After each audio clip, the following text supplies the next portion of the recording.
Welcome back viewers. हमारा जो आज का सेशन है इसमें हम लर्न करेंगे कि पीएचपी माई एडमन को किस तरह यूज़ कर सकते हैं हम एज अ डेटाबेस इंजन, और पीएचपी के ज़रिए हम किस तरह इसको किस तरह माई सीक्वल को इंटीग्रेट कर सकते हैं पीएचपी माई एडमन के साथ। लास्ट सेशन में हमने पीएचपी को इन डेप्थ डिस्कस किया था। तो पीएचपी का पर्पस क्या था कि अपने वेब पेज को आपने डायनामिक बनाना है।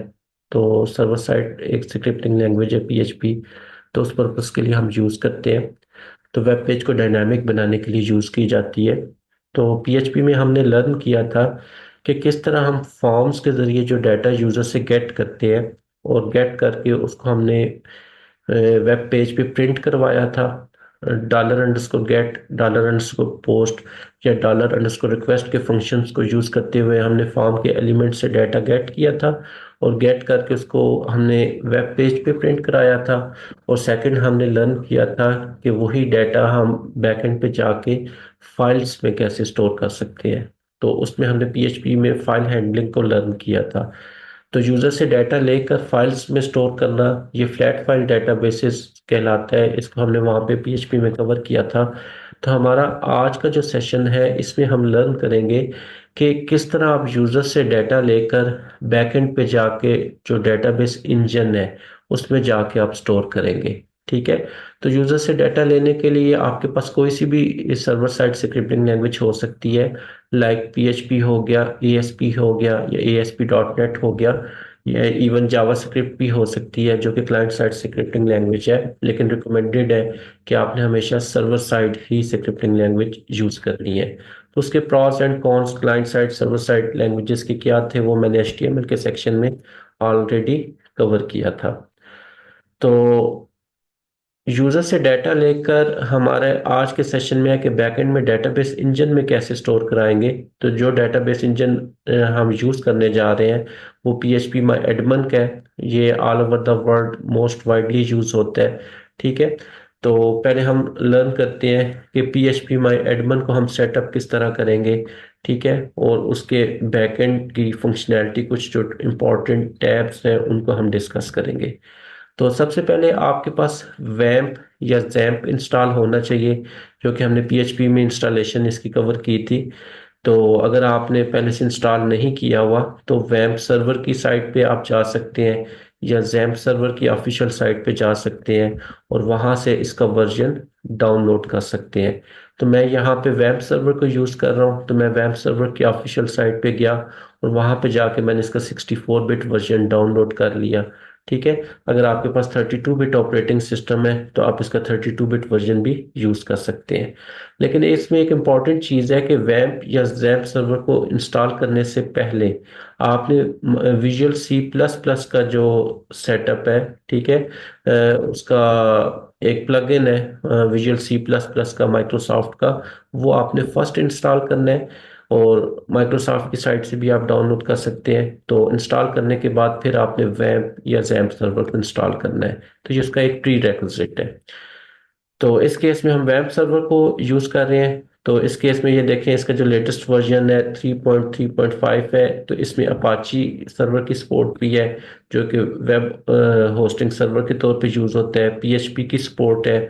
ठीक है। पीएचपी का आगे वर्जन मेंशन है, वर्जन 8.0।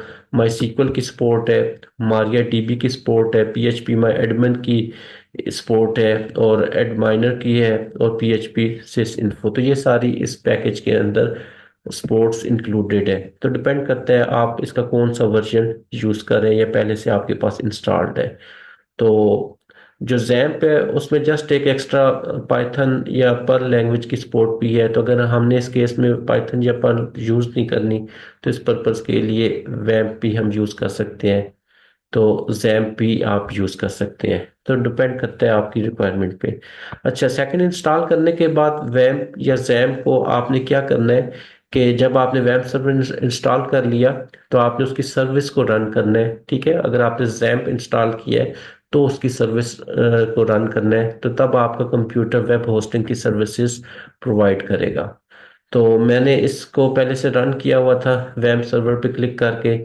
तो जब वैम्प सर्वर या जैम्प सर्वर आपका सक्सेसफुली रन हो जाता है तो आपके यहाँ पे बॉटम राइट पे आइकन उसका आएगा, और इस पे आप क्लिक करके मेक श्योर कर लें कि उसकी ऑल सर्विसेज रनिंग है। ठीक है। तो ये जिस तरह मैंने अभी बात की कि इस वैम्प सर्वर में अपाची का 2.4.54.2 वर्जन है, पीएचपी की सपोर्ट है, माई सीक्वल की सपोर्ट है, मारिया डीबी की सपोर्ट है। ठीक है। तो जब भी आप इस किसी भी सर्वर की कॉन्फ़िगरेशन फाइल्स में कोई चेंजेस करते हैं, लेट से पोर्ट नंबर चेंज करते हैं, अगर आपके पास पहले से वेब सर्वर के पोर्ट 80 पे बाय डिफ़ॉल्ट वर्क करता है, और कोई ऐसी एप्लीकेशन है जो कि पहले से उस पे पोर्ट 80 यूज़ कर रही है, तो इस केस में अपाची की जो httpd.conf की कॉन्फ़िगरेशन फाइल है, इसमें आके इसका पोर्ट नंबर आपने सर्च करना है। ठीक है। इस केस में मैं यहाँ पे बता देता हूँ, httpd.conf। ठीक है। और यहाँ पे पोर्ट 80 को आप सर्च करें। ठीक है। तो ये देखें, यहाँ पे आपके पास पोर्ट 80 आ रहा है। ये तो आपके पास जिस लाइन के स्टार्ट पे हैश होता है वो कमेंट्स होती हैं। ठीक है। तो लिसन आपका जो वेब सर्वर है वो यहाँ पे अगर आपका पोर्ट 80 पहले से यूज है तो आप लेट से 81 कर दें, यहाँ पे भी 81 कर दें। इसके अलावा इसकी अक्रंस देख लें, server name local host colon 80। ठीक है। तो यहाँ पे भी पोर्ट नंबर आप चेंज कर दें। तो यही इसकी अक्रंस है। लेट से मैंने अगर 80 से 81 किया है, तो इसको मैं एक्सेस कैसे करूँगा? ठीक है। तो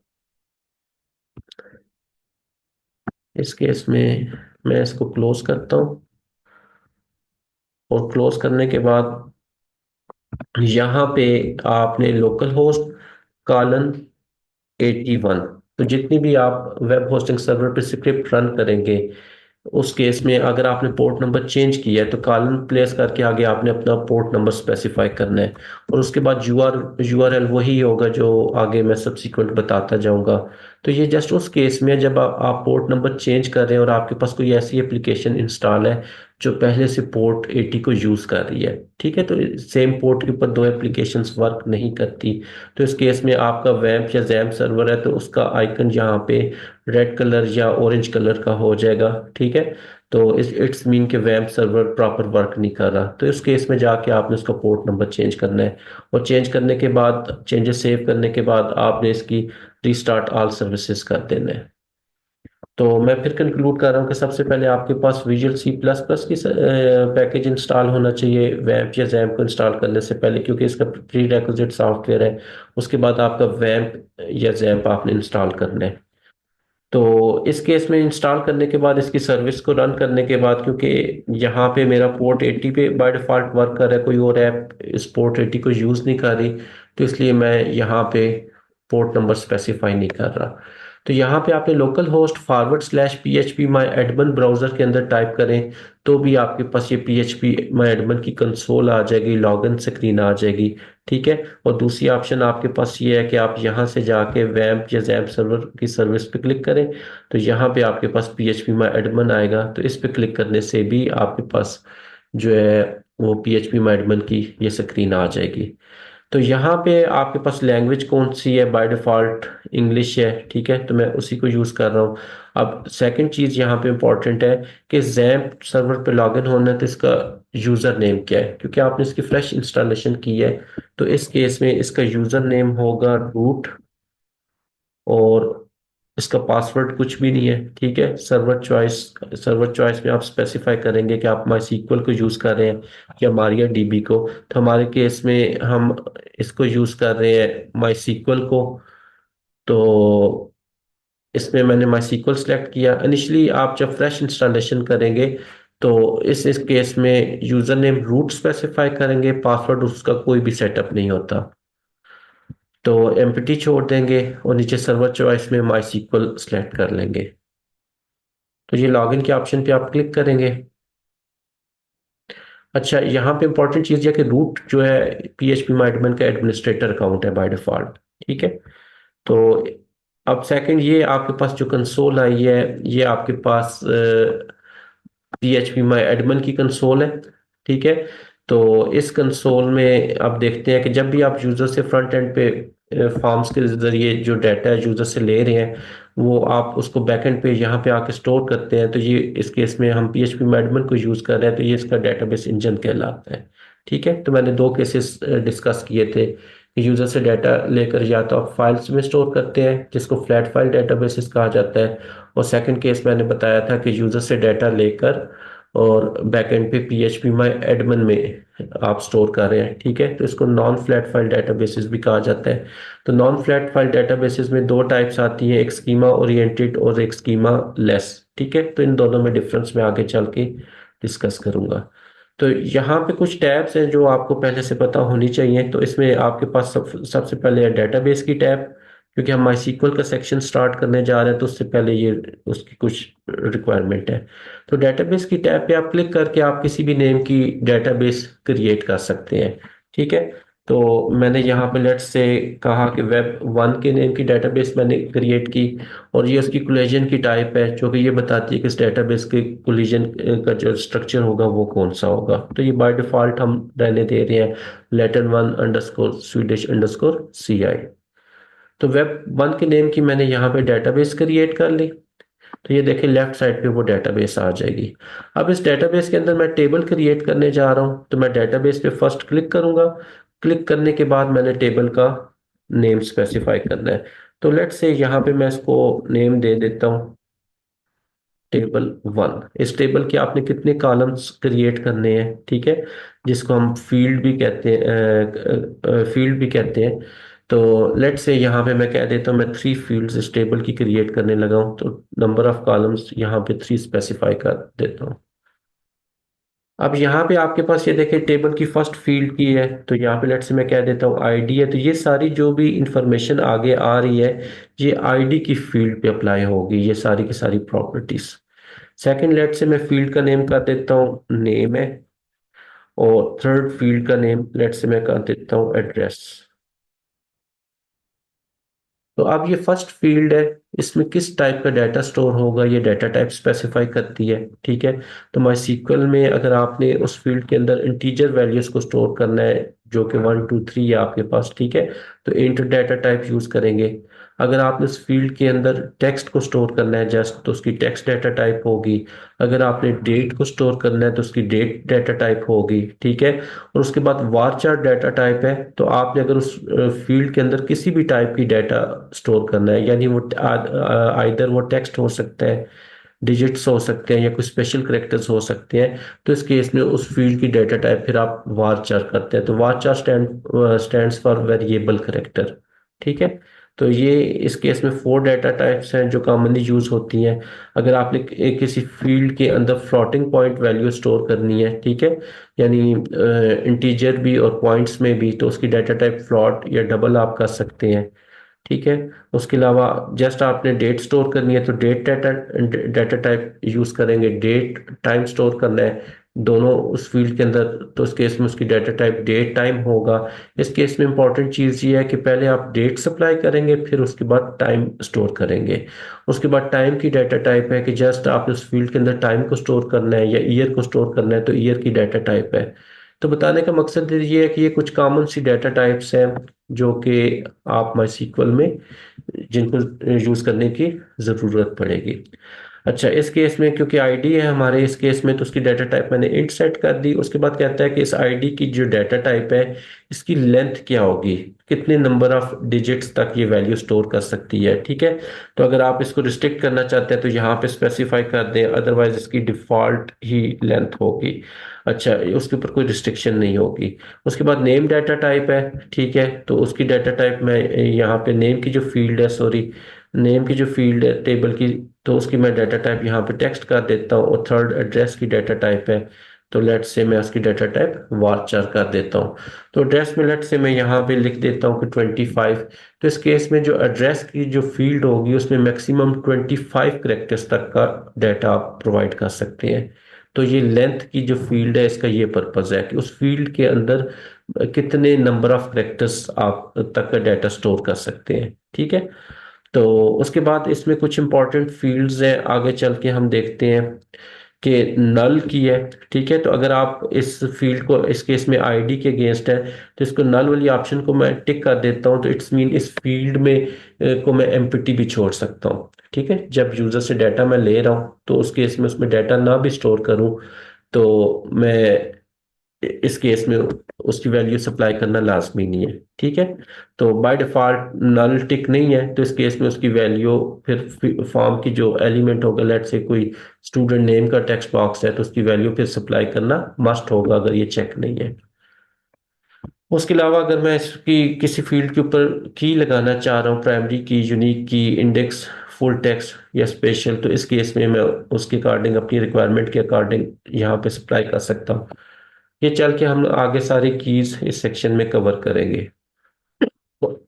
सॉरी, इसके बाद आपके पास एआई की फील्ड आती है ऑटो इंक्रीमेंट। तो अगर आप चाहते हैं कि इस फील्ड की वैल्यू ऑटोमेटिकली इंक्रीमेंट हो जाए, जिस तरह आईडी होती है, जैसे यूजर रिकॉर्ड सबमिट करे तो आप इस फील्ड को टिक कर दें, ठीक है। तो अगर नहीं चाहते तो आप इसको अनचेक रहने दें। इस केस में मैनुअल आपको इस फील्ड की वैल्यू अपडेट होगी। तो मोस्टली केसेस में जो आईडी होती है वो ऑटो इंक्रीमेंट होती है, जैसे यूजर बाकी फील्ड का डाटा सप्लाई करता है फॉर्म को फिल करके, ठीक है। तो आईडी की फील्ड में डाटा सीक्वेंस के अकॉर्डिंग ऑटोमेटिकली अपडेट हो जाती है। यहाँ पे एक इंपॉर्टेंट चीज है कि आईडी की फील्ड या जिस भी फील्ड को आपने ऑटो इंक्रीमेंट कर दिया है, तो फिर क्यूरी के अंदर, लेट से इंसर्ट की क्यूरी है, तो वहां पे इस फील्ड को फिर स्पेसिफाई करने की जरूरत नहीं है, ठीक है। तो ये चीज हो गई। इस केस में हमने इसको सेटअप कर दिया। तो इसको हम नेक्स्ट किया कि हम इसको सेव करते हैं। Incorrect table definition, there can be only one auto column and it must be defined as a key, ठीक है। अच्छा, हमने ऊपर मिस्टेक की है, एक मिनट। इसमें आईडी थी, अच्छा, ऑटो इंक्रीमेंट टिक कर दें, इसमें कोई ऐसा इशू भी नहीं है। हमने एक से ज्यादा आई थिंक टिक की थी।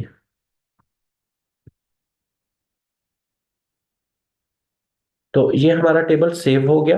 अब जब यूजर फ्रंट एंड पे आप इंसर्ट की क्यूरी में के थ्रू इस टेबल में डाटा इंसर्ट करेंगे, तो आप यहाँ पे इस टेबल को एक्सपेंड करेंगे, और एक्सपेंड करने के बाद यहाँ पे वो डाटा आके स्टोर होगा।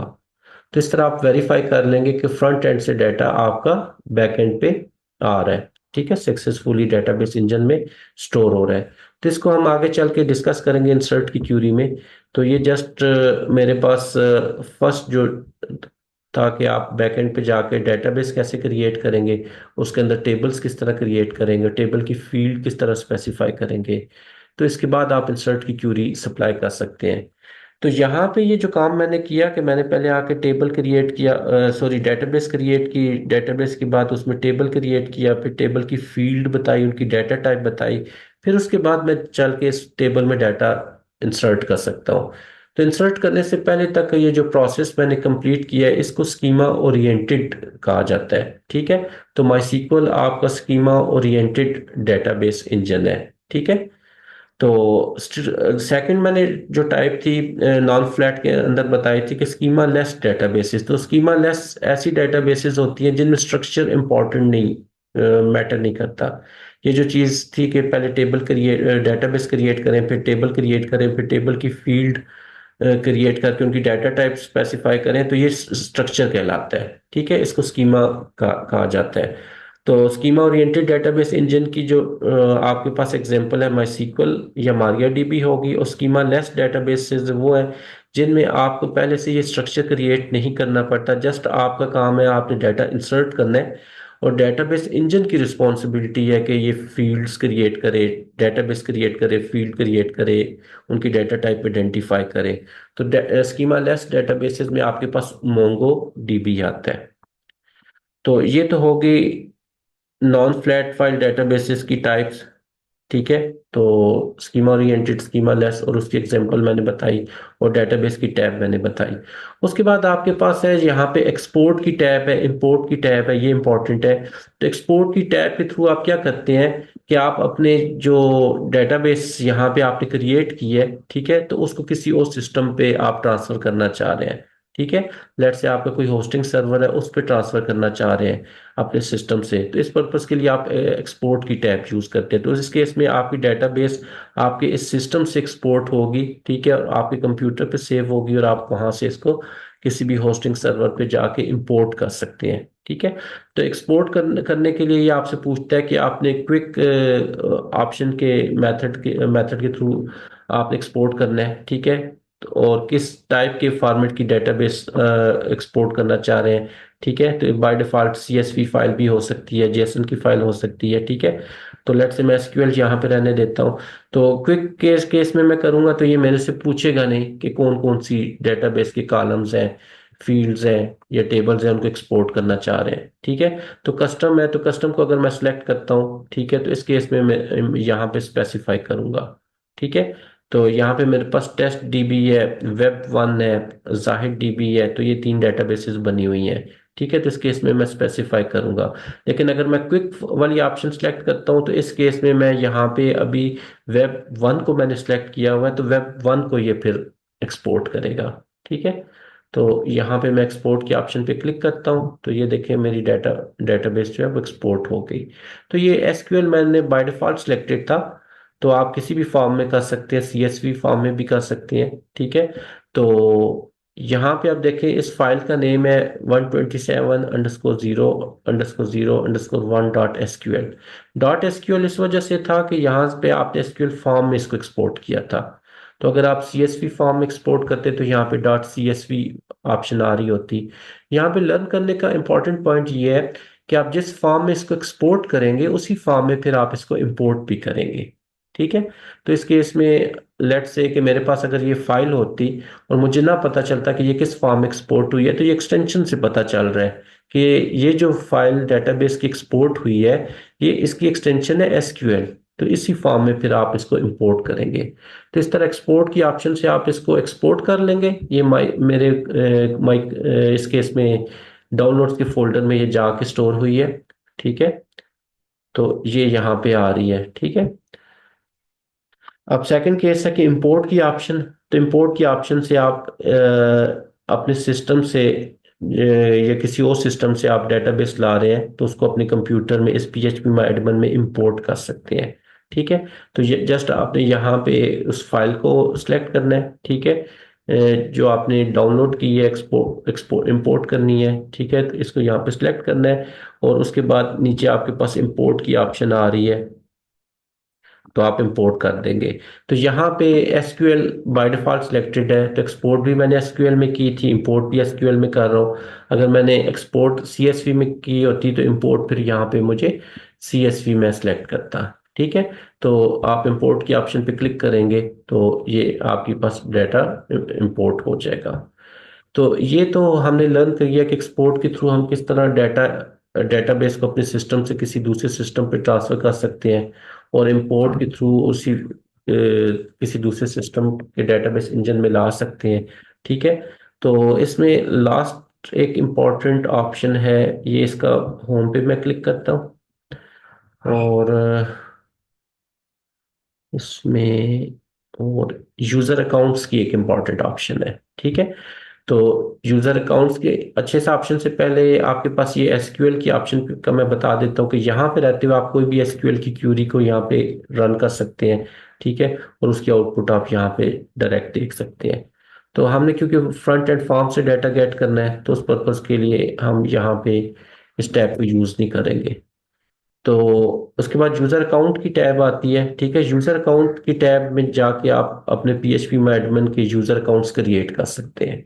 ठीक है, तो बाय डिफॉल्ट इसमें सबसे पहले रूट का अकाउंट पहले से क्रिएटेड था, उस पर कोई पासवर्ड सेट नहीं था। ठीक है, तो एडिट प्रिविलेजेस पे जाके अगर आप उस पर पासवर्ड सेट करना चाह रहे हैं, ठीक है, तो एडिट प्रिविलेजेस पे क्लिक करें, और वहां पे जाके आप ये पासवर्ड इसका सेट कर सकते हैं। तो हमारा इससे चेंज पासवर्ड के ऑप्शन पे क्लिक करेंगे, तो यहाँ पे एक नया यूजर किस तरह क्रिएट करना है ये इंपॉर्टेंट चीज है। तो ऐड यूजर अकाउंट, क्योंकि रूट की प्रिविलेजेस तो आप किसी को नहीं दे सकते, तो आप जिस भी नेम का यूजर क्रिएट करना चाहते हैं, लेट्स से मैं जाहिद डीबी के नेम का यूजर अकाउंट क्रिएट करना चाह रहा हूँ, ठीक है।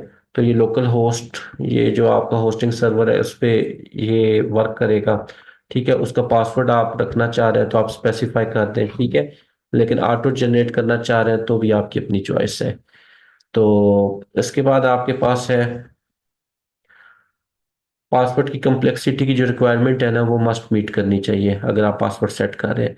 अच्छा, उसके बाद है डेटाबेस फॉर यूजर अकाउंट। तो जिस नेम का user account create database with same name and grant all privileges.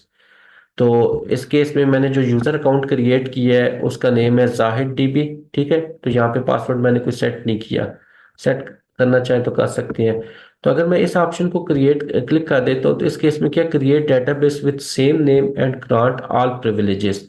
तो जाहिद डीबी के नेम की भी डेटाबेस क्रिएट करेगा, ठीक है, जो कि यूजर नेम है। और उसमें उसको जाहिद डीबी के यूजर को तमाम प्रिविलेजेस असाइन कर देगा। In other words, Zahid dB का जो यूजर अकाउंट है, ये एक्चुअली जो इस नेम की डेटाबेस बनेगी ये उसका एडमिनिस्ट्रेटर है, ठीक है।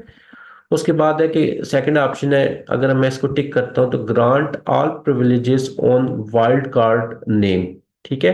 तो वाइल्ड कार्ड करेक्टर्स होते हैं, परसेंटेज हो गया, क्वेश्चन मार्क हो गया, स्टैरिक का साइन हो गया, जो कि डेटाबेस में यूज होते हैं। तो अगर ये प्रिविलेजेस भी देना चाहते हैं तो आप इसको टिक करेंगे तो वो प्रिविलेजेस भी इस यूजर को मिल जाएंगी।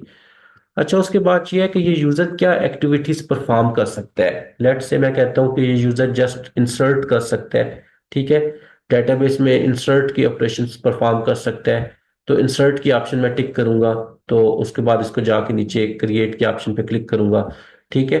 ये नीचे ये गो की ऑप्शन आ रही है, ठीक है। तो ये यूजर इस केस में फिर जस्ट डेटाबेस में इंसर्ट की क्यूरी रन कर सकता है, बाकी इसको कोई प्रिविलेजेस नहीं होगी, ठीक है।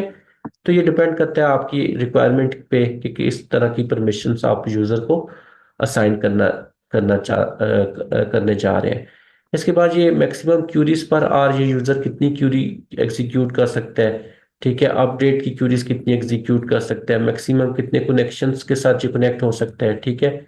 तो ये कुछ डिटेल्स है, तो ये डिपेंड करता है। तो इस केस में मैं इसको डिफॉल्ट ही रहने दे रहा हूँ और इस यूजर को तमाम प्रिविलेजेस मैं देना चाह रहा हूँ। तो ग्लोबल प्रिविलेजेस की चेक कॉल पे मैं क्लिक करूंगा तो इसको सारी प्रिविलेजेस असाइन हो जाएंगी।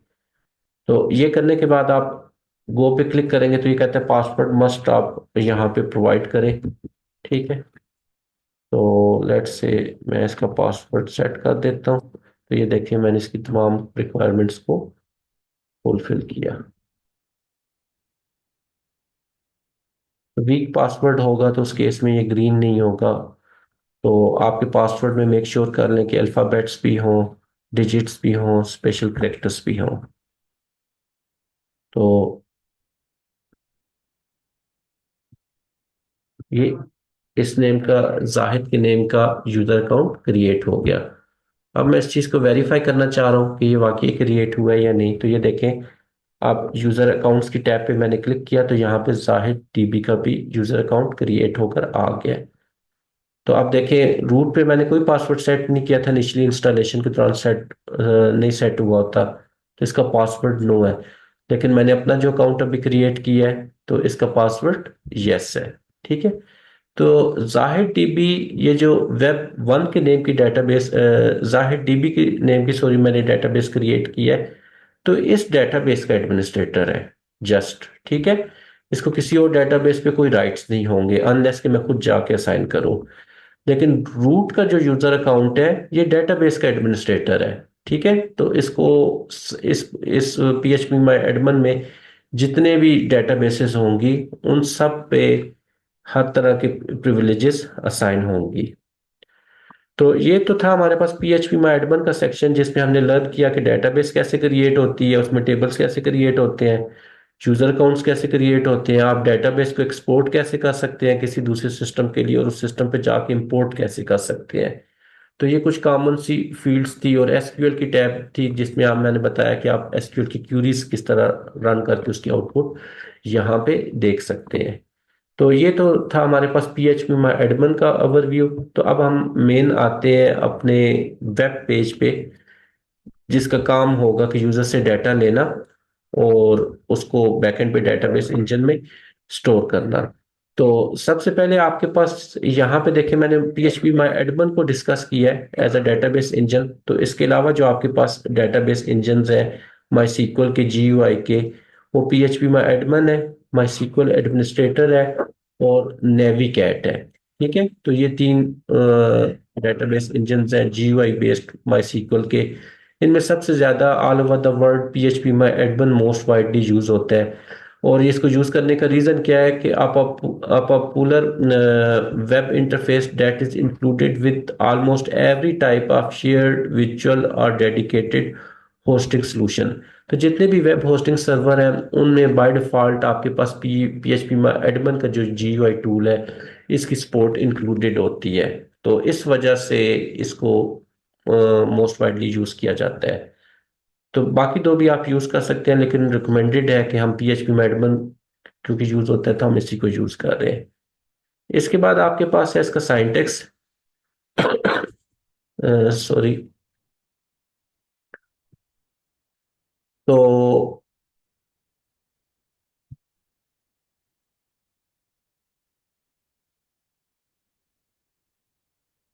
इसमें आपके पास जो साइंटेक्स होगा, आपने यहाँ पे my SQL i underscore query का फंक्शन कॉल करना है।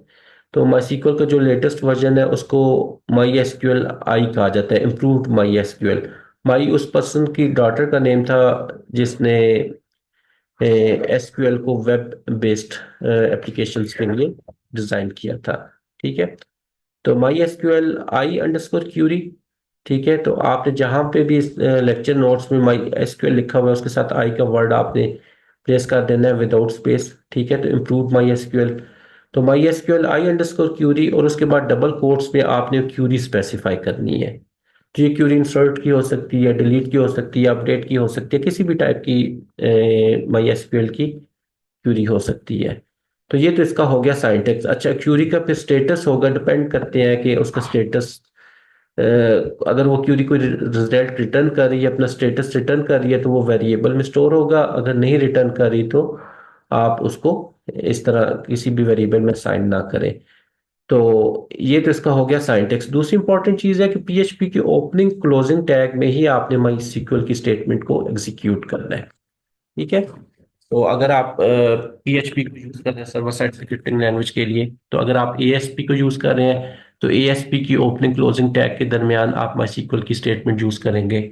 और अगर आप ASP.NET को यूज कर रहे हैं तो इस केस में ASP.NET की ओपनिंग क्लोजिंग जो टैग्स हैं उसमें आप माई की स्टेटमेंट यूज करेंगे। तो इसमें सबसे पहले आता है कनेक्ट करना है हमने फ्रंट एंड इंटरफेस को, वेब पेज को बैक एंड पे यहाँ पे डेटाबेस इंजन के साथ कनेक्ट करना है। तो ये जो लेक्चर्स मैं टिज़ैक की साइड से फॉलो कर रहा हूँ, इसमें कुछ इंपॉर्टेंट पैरामीटर्स है कनेक्टिविटी के। तो कहते हैं इसमें सर्वर का नेम लोकल होस्ट है, क्योंकि हमारा वेब होस्टिंग सर्वर भी यही कंप्यूटर है और क्लाइंट भी यही कंप्यूटर है। तो ये हमने अभी यूजर अकाउंट को क्रिएट किया था। ठीक है, तो ये यहाँ पे देखें होस्ट नेम इसका लोकल होस्ट आ रहा था। या फिर दूसरी ऑप्शन ये होती है कि 127.0.0.1, तो ये IP एड्रेस भी आप स्पेसिफाई कर सकते हैं। और थर्ड ऑप्शन ये होती है कि आप इस कंप्यूटर का, जो आपके कंप्यूटर का IP एड्रेस है, वो भी स्पेसिफाई कर सकते हैं। तो बाय डिफॉल्ट लोकल होस्ट का वर्ड होता है, क्योंकि आप अगर अपनी डेटाबेस को होस्टिंग सर्वर पे किसी भी पब्लिश करते हैं तो वहां पे भी फिर आपका PHP का कोड भी उसी जगह पे पड़ा होगा, वेब पेज भी, और होस्टिंग सर्वर भी वही होगा। तो इस केस में लोकल होस्ट या 127.0.0.1 का IP एड्रेस स्पेसिफाई करेंगे। तो हमारे इन लेक्चर्स के केस में सर्वर का नेम है लोकल होस्ट। उस सर्वर पे जो डेटाबेस है टेस्ट के नेम की डेटाबेस है, और डेटाबेस के अंदर जो टेबल है उसका नेम है एग्जाम्पल।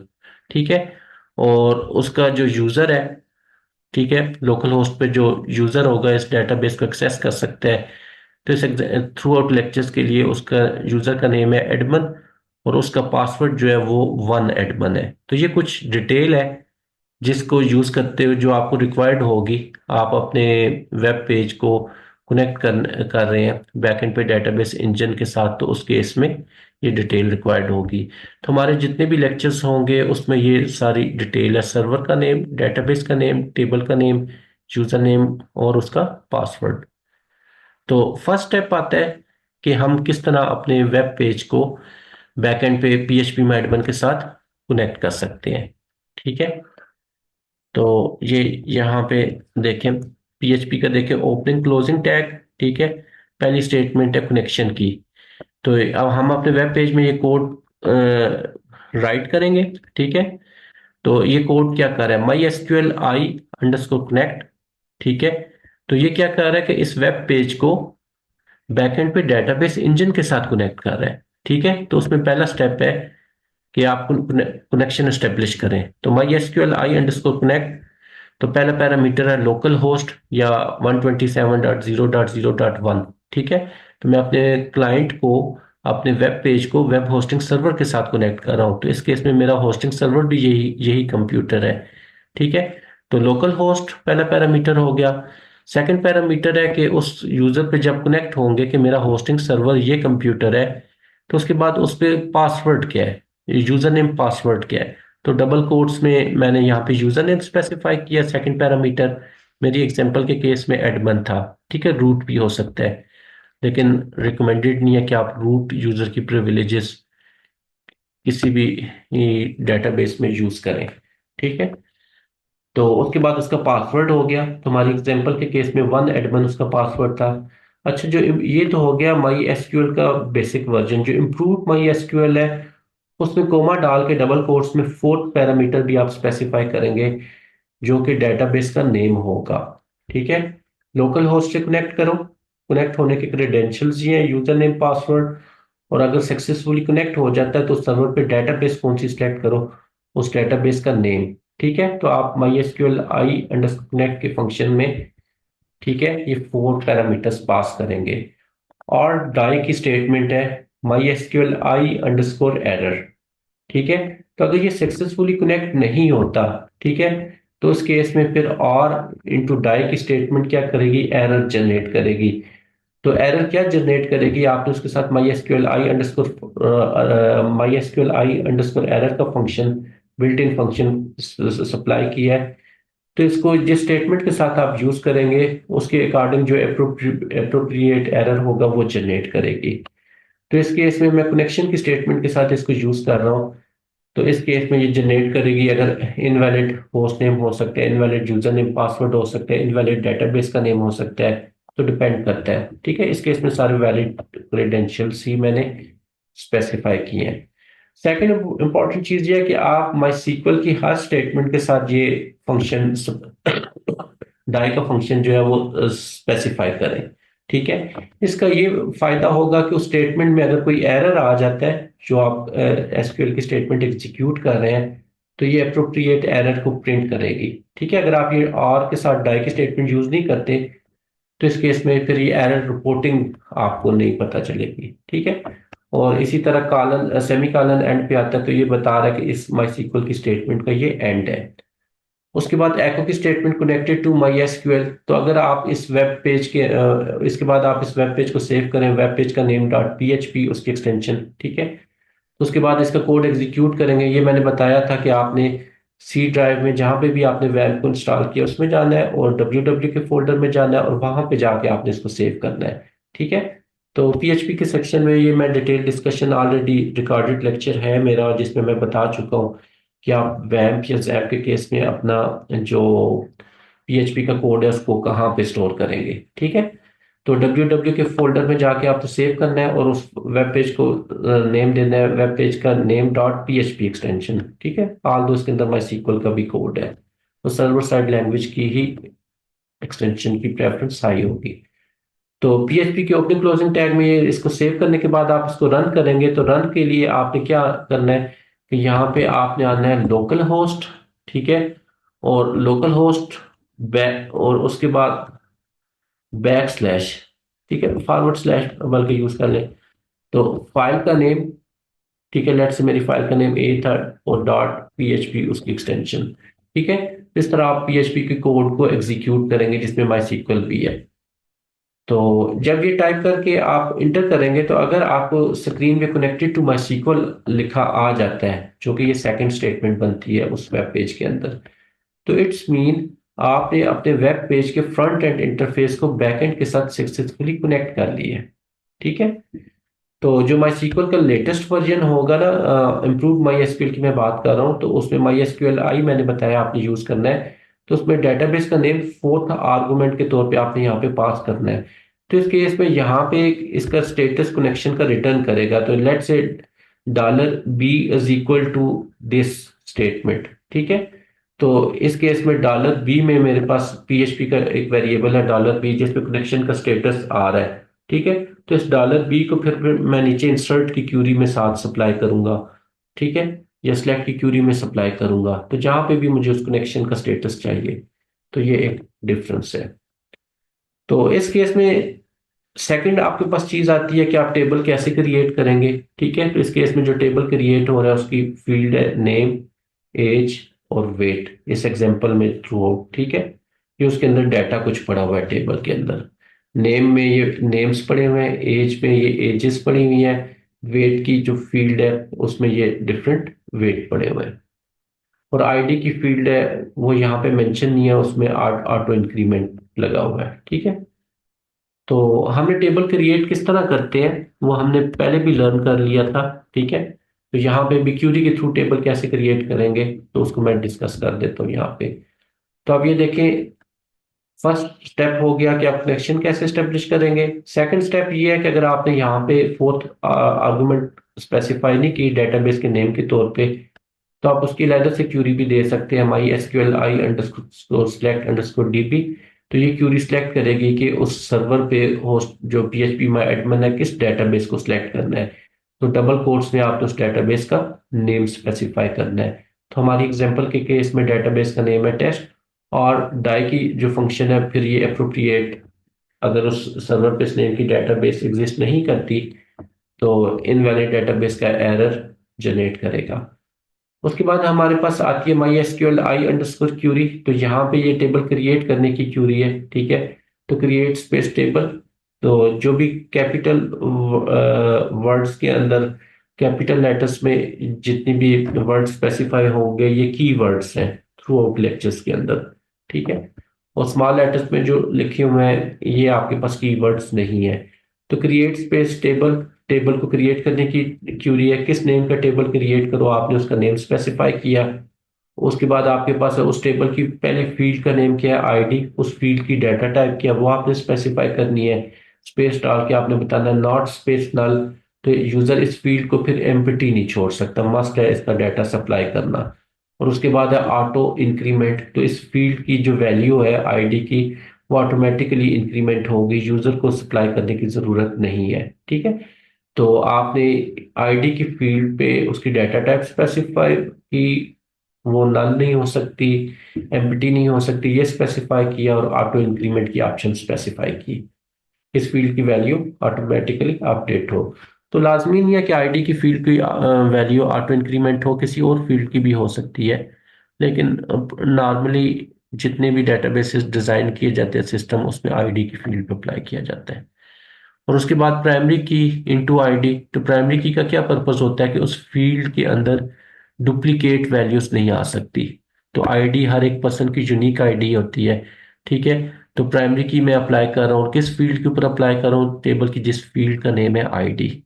उसके बाद कोमा डाल के मैंने सेकंड टेबल की फील्ड है नेम की फील्ड है, और उसकी डाटा टाइप है वारचार, और उसकी लेंथ है 30 कैरेक्टर्स, ठीक है। उसके बाद थर्ड फील्ड है एज, और उसकी डाटा टाइप है इंट। तो यहाँ पे मेरी क्यूरी एंड होगी डबल कोट्स के अंदर, ठीक है। तो ये आपके पास ये जो क्यूरीज हैं ये एसक्यूएल की क्यूरीज हैं। तो क्योंकि हम इसका वेब बेस्ड इंटरफेस यूज कर रहे हैं तो इस पर्पस के लिए हम इनको my SQL i underscore query के फंक्शन में स्पेसिफाई करेंगे, तो जो भी एसक्यूएल की क्यूरीज होंगी। उसके बाद आर डाई की स्टेटमेंट है my SQL i underscore error, तो अगर ये सक्सेसफुली क्रिएट नहीं कर पाता तो एरर जनरेट कर देगा। और एको टेबल क्रिएटेड, तो आप ये कोड सेव करके जब इसको वेब पेज में जाके ब्राउजर में local host forward slash page का नेम डॉट PHP करके रन करते हैं, तो आपको अगर वेब पेज पे टेबल क्रिएटेड लिखा आ जाता है तो इसका क्या मीनिंग है कि आपका सक्सेस कनेक्शन भी सक्सेसफुल एस्टेब्लिश हो गया है, उस पे जाके डेटाबेस भी सक्सेसफुली सिलेक्ट हुई है, और उस डेटाबेस के अंदर टेबल भी आपका क्रिएट हो गया है। तो आप PHP एडमिन के बैकएंड पे जाएंगे, तो यहाँ पे टेस्ट डीबी के नाम की डेटाबेस क्रिएट हुई होगी, और उसके अंदर आपने जिस नेम का टेबल क्रिएट किया है, ठीक है, तो इस केस में एग्जाम्पल की नेम का टेबल है, तो वो उसके अंदर यहाँ पे शो हो रहा होगा। तो उस टेबल पे आप क्लिक करेंगे तो उस टेबल की जितनी भी फील्ड्स होंगी, इस केस में आईडी, नेम और एज हमने क्रिएट किया, ठीक है, तो वो सारी की सारी यहाँ पे शो हो रही होगी। तो इट्स मीन यहाँ तक हमने लर्न कर लिया कि कनेक्शन किस तरह स्टेब्लिश करते हैं, उस पर डेटाबेस पीएचपी मैडमन पे जाके किस तरह सिलेक्ट करते हैं, और उसमें टेबल किस तरह क्रिएट करते हैं। तो खैर, बार बार ना तो आप डेटाबेस क्रिएट करते हैं ना ही टेबल क्रिएट करते हैं, तो आप इस पर्पस के लिए यहाँ पे जाके मैन्युअली जाके वन टाइम ही, ठीक है, डेटाबेस की ऑप्शन पे क्लिक करके, ठीक है, अपना टेबल, डेटाबेस और टेबल क्रिएट कर लेते हैं। तो ये मैंने दोनों मेथड्स बता दिए, आपकी अपनी चॉइस है कि आप जोन सा भी यूज करें। तो इसके बाद हमारे पास नेक्स्ट जो आता है कि इंसर्ट किस तरह करेंगे टेबल की फील्ड में डाटा। ठीक है, तो इस पर्पस के लिए इंसर्ट की क्यूरी हम यूज करेंगे।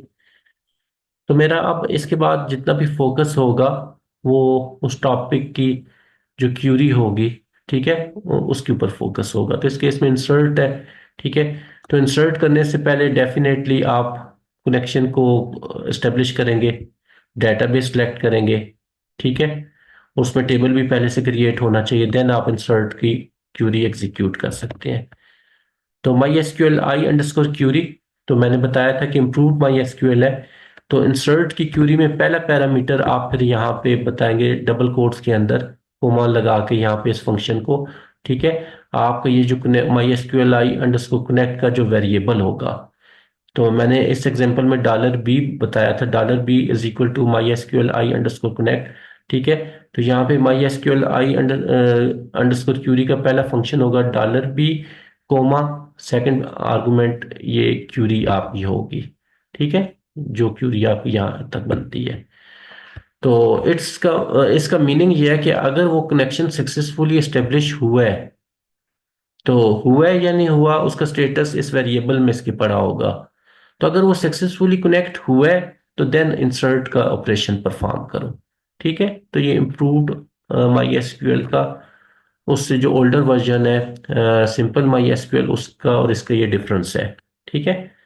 तो इंसर्ट इनटू एग्जांपल, एग्जांपल के टेबल में इंसर्ट करो, अच्छा, नेम और एज की फील्ड, ठीक है, क्योंकि आईडी की फील्ड पे हमने ऑटो इंक्रीमेंट लगाया था, तो उसको हमने यहाँ पे पास नहीं किया फिर, ठीक है।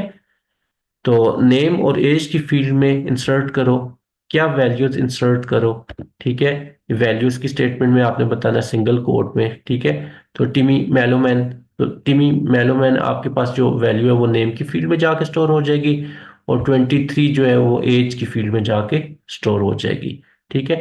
और उसके बाद or time my SQL i underscore error का फंक्शन हमने एग्जीक्यूट किया। तो अगर इनमें हमने क्यूरी सही स्पेसिफाई नहीं की, कोई साइंटेक्स एरर है, तो ये वो जनरेट कर देगा। इसी तरह फिर दोबारा हमने इंसर्ट के स्टेटमेंट को कॉल किया, नेम और एज की फील्ड में वैल्यू इंसर्ट की, ठीक है, सैंडी स्मिथ और उसकी एज 21। थर्ड केस है कि हमने फिर इंसर्ट की क्यूरी को कॉल किया, और नेम और एज की फील्ड में बॉबी वेलिस की वैल्यू नेम की फील्ड में जाके स्टोर हो जाएगी, और एज जो है वो एज 15 जो है वो एज की फील्ड में जाके स्टोर हो जाएगी। तो उसके बाद डाटा इंसर्टेड की जो स्टेटमेंट है एको करवा लिया। तो जब आप ये चीज इस कोड को एग्जीक्यूट करते हैं, local host forward slash web page का नेम जो भी है वो टाइप करके वेब ब्राउजर में जाके इंटर करते हैं, तो अगर आपको डाटा इंसर्टेड की स्टेटमेंट प्रिंट होकर आ जाती है, तो इट्स मीन आपने इस टेस्ट डेटाबेस के अंदर एग्जाम्पल का जो टेबल था उसमें ये डाटा 3 रिकॉर्ड्स इंसर्ट करा लिए। तो इसको आप वेरीफाई कैसे करेंगे, आपने यहाँ पे जाना है, ठीक है, और जाके आपने अपने जो डेटाबेस है वो सिलेक्ट करनी है, उसके अंदर टेबल है उसको सिलेक्ट करना है, कॉलम्स को एक्सपेंड करना है। तो जब आप यहाँ पे किसी भी कॉलम को एक्सपेंड करेंगे, ठीक है, तो वो डाटा आपका यहाँ पे शो हो रहा होगा, ठीक है। तो यहाँ पे इस केस में भी एम्प्टी है, तो इस वजह से शो नहीं हो रहा। तो जब आप इंसर्ट कर देंगे तो वो डाटा यहाँ पे शो हो रहा होगा, सॉरी। अच्छा, अब आपके पास एक लर्न करने का पॉइंट है कि ये तो हार्ड कोडेड मैं वैल्यू कर रहा हूँ, ठीक है, मैंने तो वैल्यू फ्रंट एंड इंटरफेस से लेनी थी, जो फॉर्म का डिज़ाइन किया गया है। लेट्स से मैं एक इंटरफेस डिज़ाइन कर रहा हूँ जो कि नेम और एज की वैल्यू फ्रंट एंड से ले रहा है जब यूजर सबमिट के बटन पे क्लिक करता है। ठीक है, तो यहाँ पे फिर क्या होगा कि उस फॉर्म का नेम, जो नेम का टेक्स्ट बॉक्स है और एज का जो टेक्स्ट बॉक्स है, उसको यहाँ पे किस तरह लिंक करना है। तो आपने यहाँ पे सिंगल कोट के अंदर $_गेट या $_पोस्ट जो भी फंक्शन यूज कर रहे हैं, या $_रिक्वेस्ट मैंने बताया था, तो वो आपने यूज करना है। और स्क्वायर ब्रैकेट के अंदर आपने उस फॉर्म के एलिमेंट का नेम स्पेसिफाई कर देना है। तो यहाँ पे मैं आपको बता देता हूँ।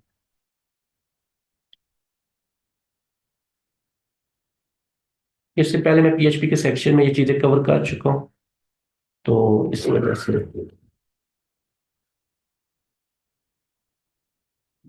डॉलर सिंगल कोट्स के अंदर, ठीक है, $_गेट, या मोस्टली पोस्ट यूज होता है, ठीक है, तो वो आपने स्पेसिफाई करना है। और सिंगल कोट के अंदर फॉर्म स्टूडेंट नेम नेम था, ठीक है, तो उस नेम का जो टेक्स्ट बॉक्स है उसका जो भी आपने नेम स्पेसिफाई किया है, लेट्स से तो मैंने कहा NM, मैंने उसको असाइन किया है। तो ये जो स्टेटमेंट है आपके पास $_पोस्ट इनटू सिंगल कोट में उस फॉर्म के एलिमेंट का नेम, ठीक है। तो अगर आप ये इसमें इस क्यूरी में यहाँ पे सिंगल कोट्स के अंदर स्पेसिफाई कर देंगे, तो इस केस में यूजर इस फील्ड के अंदर, ठीक है, ये जो कोड था, यूजर इस NM की जो टेक्स्ट बॉक्स है इसमें जो भी डाटा टाइप करेगा वो यहाँ पे आ जाएगा। इसी तरह सेम $_पोस्ट और वो नेम की जो एज की जो फील्ड है उसका नेम स्पेसिफाई कर देना है। तो इस केस में जो फ्रंट एंड इंटरफेस होगा उससे वैल्यूज ये गेट करके और बैकएंड पे जाके टेबल में स्टोर कर देगा। ठीक है, तो ये था कि हार्ड कोडेड को आप ऑटोमेट कैसे कर सकते हैं, फ्रंट एंड इंटरफेस से डायनामिक कैसे बना सकते हैं। ठीक है, तो यही था हमारा आज का सेशन। तो नेक्स्ट सेशन में हम कवर करेंगे कि टेबल की फील्ड से डाटा हम रिट्रीव कैसे कर सकते हैं, उसको सॉर्ट किस तरह कर सकते हैं, तमाम डाटा किस तरह रिट्रीव करते हैं, उसको सॉर्ट कैसे कर सकते हैं। तो मिलते हैं नेक्स्ट सेशन में। Thank you.